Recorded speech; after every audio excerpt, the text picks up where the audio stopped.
चलो 10 के दम में 10 क्वेश्चन और लेके आए हैं, काफी बेहतरीन क्वेश्चन। तो क्वेश्चन नंबर हम 1 से करते हैं। क्या है क्वेश्चन की अनुक्रम मतलब होता है अर्थमेटिक प्रोग्रेशन एपी 5, 7, 9, 11 का 33वां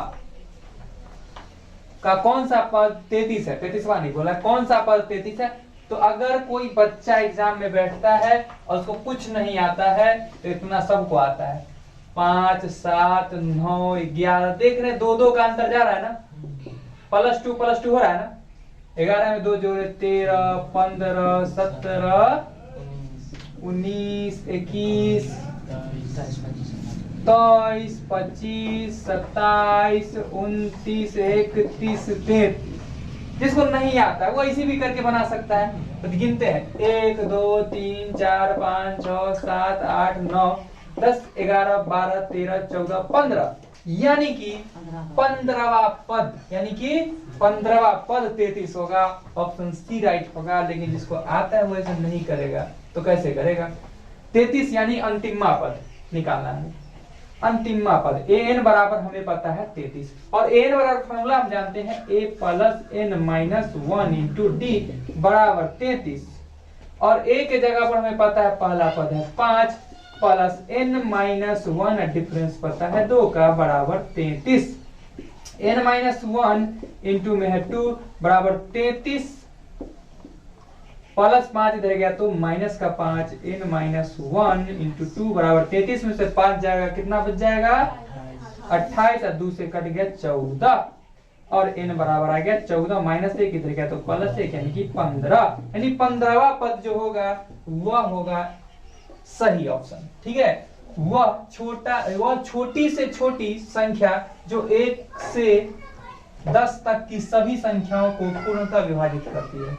1 से छोटी छोटी संख्या निकालना है जो 1 से लेकर के 10 तक का जो भी संख्या है उससे पूर्णतः विभाजित हो जाती है, वो हमें ज्ञात करना है। इसमें से चुनना हम लोग को संख्या, वह छोटी से छोटी संख्या ज्ञात करना है जो 1 से भी भाग लग जाए, 2 से भी भाग लग जाए, 3 से भी भाग लग जाए, 4 से भी लग जाए, 5 से भी लग जाए। इसके बीच में जो भी संख्या सबसे भाग लगना चाहिए इसमें से चुनना है हम लोग को। इसको हम मान कौन सा है जिसमें भाग लगेगा सारे टर्म से। तो इसके लिए क्या करेंगे, भाग लगाने के लिए क्या होता है, क्या किया जाता है, कौन संख्या चुना जाता है 1 से 10 तक के सभी, बोला 1 से 10 तक की सभी संख्याएं वो से पूर्णतः विभाजित हो, इसमें से चुनना है हम लोगों को छोटा से छोटा संख्या। और कोई आदमी 10 लेता, ध्यान समझना इस चीज को, 10 लेता तो 3 से भाग नहीं लगता, नहीं लगता। कोई आदमी 3 से भाग 100 में भी नहीं लगता, 3 से भाग लगता 504 में। ठीक है, 1 से भी भाग लगता, 2 से भी भाग लगता, 4 से भी भाग लगता है 4 से भाग, 5 से भाग लगता नहीं लगता। ऑप्शन डी राइट होगा। ठीक है, या एक और तरीका क्या हो सकता है, नहीं सबसे भाग नहीं लगाएंगे। सबसे अच्छा तरीका क्या होता, हम यह बात जानते हैं अगर कोई संख्या का इस तरह का बात करता है तो इस स्थिति में सबसे अच्छा होता है काम कि एलसीएम ले लेना। 1 का, 2 का, 3 का, 4 का, 5 का, 6 का, 7 का, 8 का, 9 का, 10 का एलसीएम लेंगे। एलसीएम करने पर जो वैल्यू आएगा वो वैल्यू ऐसा मान होता है जो सभी संख्या से भाग लग जाता है। सिंपल सा। ठीक है, यहाँ तो आसान था क्वेश्चन तो हम कर दिए ऐसे। किसी साधारण वर्ष में 53 सोमवार होने की प्रायिकता ज्ञात करना है। ठीक है, हालांकि क्वेश्चन तो बहुत इजी है, ऑप्शन सी होगा। ठीक है, 1/7 कैसे होगा, एक सप्ताह में कितना सोमवार होता है, एक सोमवार होता है। और कितना बोल रहा है, यहाँ देखो एक वर्ष में 53 सोमवार है। एक वर्ष में क्या गो सोमवार है, 53। एक वर्ष में क्या दिन होता है, 365 दिन होता है ना। तो हम अगर वो करने चले उससे अच्छा क्या करे बता देते हैं। 7 दिन में क्या गो सोमवार, एगो सोमवार, बस ऐसे ही लिख दिए डायरेक्ट। 7 दिन में कितना सोमवार, एक सोमवार आता है तो लिख दिए 1/7। सिंपल सा बात है, ऐसे बना देंगे। तो देखो क्वेश्चन नंबर हम देखते हैं 4। बेहतरीन क्वेश्चन है, बहुत ही अच्छा क्वेश्चन। यहाँ पर है हम लोगों के पास x⁴n+1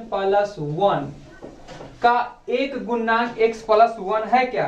तो गुणनांक तब होता है जब उससे वह पूर्णतः विभाजित होता है, तो गुणनांक होता है। यानी कि x+1 इसका गुणनांक यहाँ पर बोला है क्वेश्चन में कि x⁴n+1 का एक गुणनांक x+1 हो तो n निश्चित रूप से क्या हो सकता है, यानी कि n की जगह पर हम क्या लेंगे, विषम पूर्णांक संख्या लेंगे कि सम पूर्णांक संख्या लेंगे कि ऋण पूर्णांक संख्या लेंगे कि धन पूर्णांक संख्या लेंगे, ये हमें बताना है।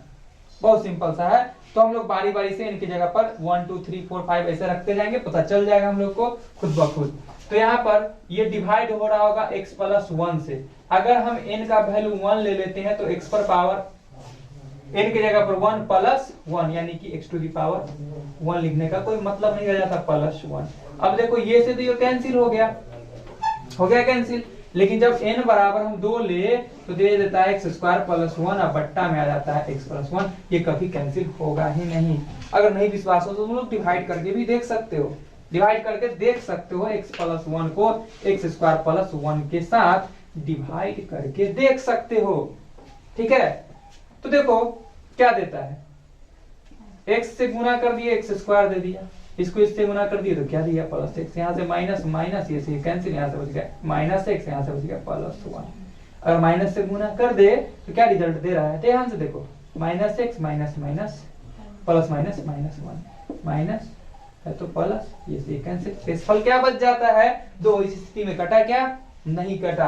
अगर n बराबर हम 3 ले ले तो क्या देगा रिजल्ट, x⁴ बट्टा x+1। तो aq + bq फॉर्मूला अगर नहीं याद है तो हम लोग क्या करेंगे, भाग लगा के भी तो चेक कर सकते हैं। मेरे पास ये भी ऑप्शन है, तो भाग लगाते हैं x² से तो बन जाता है x³ और x² को 1 से गुना करते तो बन जाता है x²। यहाँ माइनस ये से कैंसिल, यहाँ से जाता है -² + 1। अब हम लोग क्या चीज से गुना करें कि माइनस का छाप उखड़े तो माइनस से, और x लगा दिए तो x गुने x जुड़ गया x²। x माइनस x को +1 से गुना कर देंगे तो क्या आ जाएगा, माइनस का x, ठीक है।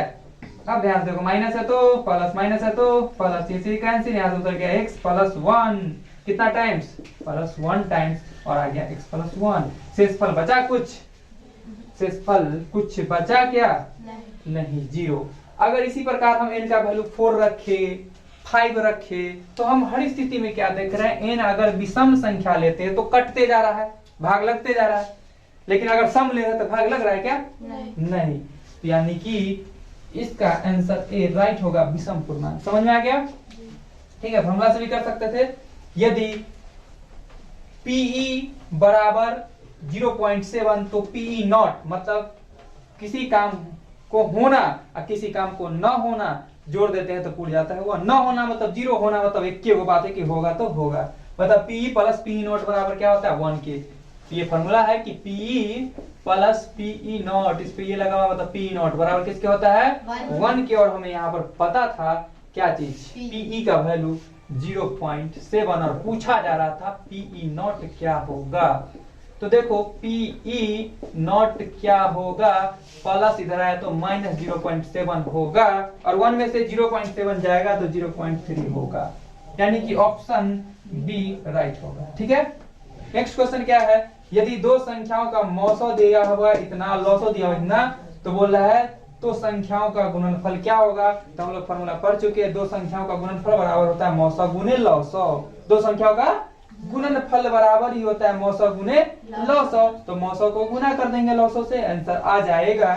और देखो यहाँ पर एक 0 आएगा ही, 5 से 5 25, ध्यान देना 5 25, देखो 0 तो पहले से लगा दिए, 5 25 5 दूनी 10 10 2 12 12 50, ऑप्शन ए राइट होगा। समझ में आ गया।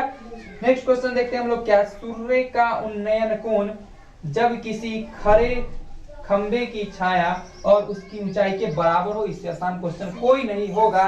सूर्य का बोला उन्नयन कोण बन रहा है कोई वस्तु पे, ठीक है। सूर्य का उन्नयन कोण किसी खड़े खंबे पर पड़ रहा है, कोई खड़ा खंबा पे पड़ रहा है, तो खंबा का ऊंचाई छाया की ऊंचाई के बराबर हो जा रहा है। ये तभी संभव है जब एंगल बनेगा 45 डिग्री 45 डिग्री। 45 डिग्री कोण पे बराबर होगा दोनों, लंब आधार बराबर होगा 45 डिग्री पे, और पाई मतलब होता है 180 डिग्री। तो 45 डिग्री को लिख सकते हैं कितना, 180/4। 180 में अगर 4 से भाग लगा देंगे तो क्या आ जाएगा, 45। यानी कि 180 को क्या लिखते हैं, पाई, तो पाई बाई हो जाएगा 4। ऑप्शन सी राइट होगा। नेक्स्ट क्वेश्चन है, अल्फा और बीटा बहुपद इतना इतना के शून्य हो तो अल्फा बट्टा बीटा प्लस बीटा बट्टा अल्फा बराबर क्या होगा। बहुत इजी क्वेश्चन है। मेरा क्वेश्चन ये है कि x² - 4x + 1 है, ठीक है। तो यहाँ पर ध्यान से देखें तो हमें दिख रहा है यहाँ पे कुछ नहीं, मतलब a है छुपा हुआ, यहाँ पर क्या छुपा हुआ है, b, यहाँ पे क्या है, मतलब इसका फॉर्म जो जनरल फॉर्म होता है x² + bx + c के फॉर्म का होता है। तो ये सब हमें पता है। आगे देखते हैं। तो देखो अल्फा शून्य का दिया, अल्फा बीटा बहुपद है, तो अल्फा प्लस बीटा फॉर्मूला जानते हैं -b/a। जानते हैं फॉर्मूला अल्फा प्लस बीटा बराबर क्या होता है, -b/a। तो b की जगह पर कितना है, एक तो फॉर्मूला वाला माइनस, एक यहाँ वाला माइनस, तो -4। अब बट्टा a की जगह पर कुछ नहीं, मतलब क्या छुपा हुआ है, 1, यानी रिजल्ट तो मिला हमें यहाँ से 4। अल्फा इंटू बीटा फॉर्मूला होता है कितना, c/a। तो c मेरा क्या है, कांस्टेंट की जगह पर क्या है, 1 है, और a क्या है मेरा, 1 ही है, यानी रिजल्ट मिला 1। लेकिन निकालना हमें क्या था, alpha by beta plus beta by alpha का मान निकालना था। दिख रहा है कितना साधारण सा भिन्न का जोड़ है, एलसीएम लेते तो अल्फा इंटू बीटा आता है। अब बीटा से बीटा कैंसिल हो जाता है, यहाँ से अल्फा स्क्वायर आता है, और अल्फा से अल्फा यहाँ कैंसिल हो जाता है, बन जाता है बीटा का स्क्वायर। समझ आ गया बात। a² + b² फॉर्मूला क्या होता है, तो याद रखना a² प्लस, चलो यहाँ पर लिख देते हैं फॉर्मूला कि a² + b² का फॉर्मूला क्या होता है, a + b का होल स्क्वायर -2ab। ठीक है, ये फॉर्मूला होता है। और ये फॉर्मूला अप्लाई करेंगे तो a की जगह पर क्या था, अल्फा प्लस बीटा का स्क्वायर -2 × अल्फा × बीटा। क्लियर है। देखो ये बट्टा में क्या है, alpha into beta. Alpha plus beta का वैल्यू क्या आया था मेरा, 4 आया था, 4 का स्क्वायर -2 × अल्फा × बीटा क्या आया था मेरा, 1 आया था, गुने 1 अल्फा इंटू बीटा के मेरा क्या आया था, 1। 4 चौका 16 में से 2 गया तो 14/1, यानी कि मेरा आंसर होगा 14। और ऑप्शन नंबर इनमें से कोई नहीं होगा। समझ आ रहा बात। नेक्स्ट क्वेश्चन, यदि आंकड़े 11, 12, x, 13, y + 3 प्लस इतना का माध्य 13 है। बहुत इजी क्वेश्चन। तो माध्य बराबर क्या होता है, प्रेक्षणों का योग बट्टा प्रेक्षणों की संख्या। माध्य बराबर क्या होता है, प्रेक्षणों का योग बट्टा प्रेक्षणों की संख्या। तो उसी में बना देंगे प्रेक्षणों का योग बट्टा प्रेक्षणों की संख्या पे ये क्वेश्चन को कर लेंगे। तो प्रेक्षण का योग यानी कि देखो 11 + 12 + x + 13 + y + 18 + 19। अब देखो प्रेक्षणों का योग बट्टा प्रेक्षणों की संख्या। तो प्रेक्षण 1 2 3 4 5 6 7 और माध्य बराबर दिया है 13। मतलब ये सब करने पर मिलता है हमें कितना, 13। तो देखो जोड़ देते हैं, 11 दूनी 22। देखो कैसे जोड़ेंगे तुरंत में। देखो 11 दूनी 22 बच गया 1, 11 तिहाई 33 बच गया, 11 चौक 44 बच गया कितना, 11 से कितना कम ज्यादा 7, आइए कितना ज्यादा, ऐसे जोड़ लेते हैं। 11 दूनी 22, 22 दूनी 11 दूनी 22, 11 के 11, 11 दूनी 22, 11 तिहाई 33, 11 चौक 44, 11 बचे 55। कितना हो गया 55, 8 7 15, 15 2 17, 17 1 18। क्या हो गया, 8 5 3 हमारा 1 73। कितना आ गया 73 + x + y + x + y बराबर 13 जो बट्टा 73 91। x + y बराबर 73 91 + 73 इधर गया तो -73। x + y बराबर 73 में 91 में से 73 जाएगा कितना, 11 में से 3 गया तो 8 18, यानी कि x + y बराबर 18। ऑप्शन ए राइट होगा। समझ आया बात। क्वेश्चन नंबर हम देखते हैं 10। दिया यदि 5 cot थीटा बराबर है 3, यानी कि cot थीटा बराबर 3/5। ठीक है। जी। अब देखो हम लोग याद रखते हैं पंडित बद्री प्रसाद हर हर बोले, तो कॉट के लिए b बाई पी हो जाता है, बेस बट्टा परपेंडिकुलर, बेस बट्टा परपेंडिकुलर, बेस पता परपेंडिकुलर पता नहीं पता है हाइपोटेनस, तो हाइपोटेनस रूट अंडर 25 प्लस 9 यानी कि रूट अंडर 34, तो निकल के आ गया रूट अंडर 34। ठीक है, पक्का पक्का। सब चीज कर्म ही निकालना था हमें। हाँ। ये मेरा वैल्यू बस यहाँ पुट करना है ना। तो क्या है 5 sine theta minus 3 cos theta, तो देखो 5 साइन थीटा, तो साइन थीटा फॉर्मूला क्या होता है p बाई एच, तो परपेंडिकुलर कितना, परपेंडिकुलर 5 अब बट्टा hypotenuse under root 34 plus sorry minus क्या है 3 गुने cos थीटा, फॉर्मूला क्या जानते हैं हम लोग b बाई एच, तो बेस कितना 3 बट्टा हाइपोटेनस बट्टा, देखो 4 के जगह पर 4 गुने साइन की साइन थीटा बराबर क्या फॉर्मूला भी जाने तुरंत, तो वही बात ना सेम उतरेगा, समझ आया बात। यहाँ पे 3 गुने ये ना आ जाएगा, समझ आ गया। प्लस है सर, नीचे प्लस है तो चलो प्लस दे दिए, ठीक है बहुत इजी है।